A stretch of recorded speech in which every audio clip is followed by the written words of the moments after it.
वृंदावन में एक संत के पास कुछ शिष्य रहते थे।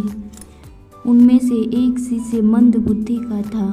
एक बार गुरुदेव ने सभी शिष्यों को अपने पास बुलाया और सबको 1 मास के लिए ब्रज में अलग अलग स्थानों पर रहने की आज्ञा दी और उस मंद बुद्धि को बरसाने जाकर रहने को कहा। मंद बुद्धि ने बाबा से पूछा, बाबा मेरे रहने खाने की व्यवस्था कहाँ कौन करेगा? बाबा ने हंसकर कह दिया, राधा रानी। कुछ दिनों बाद एक एक करके सब बालक लौट आए, पर वो मंद बुद्धि बालक नहीं आया। बाबा को चिंता हुई कि 2 मास हो गए मंद बुद्धि बालक नहीं आया, जाकर देखना चाहिए। बाबा अपने शिष्य की सुध लेने बरसाने आ गए। बाबा ने देखा एक सुंदर कुटिया के बाहर सुंदर बालक भजन गायक कर रहा है।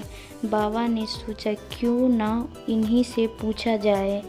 बाबा जैसे ही उनके पास गए वो उठकर बाबा के चरणों में गिर गया और बोला, आप आ गए गुरुदेव। बाबा ने पूछा, ये सब कैसे, तू ठीक कैसे हो गया?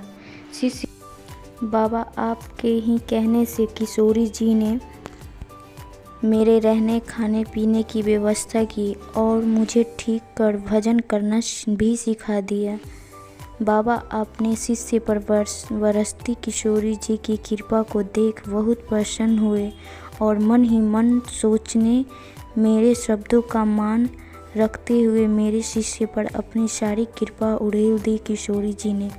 इसीलिए कहते हैं, गुरु की बात को गिरधरी भी नहीं टाल सकते हैं।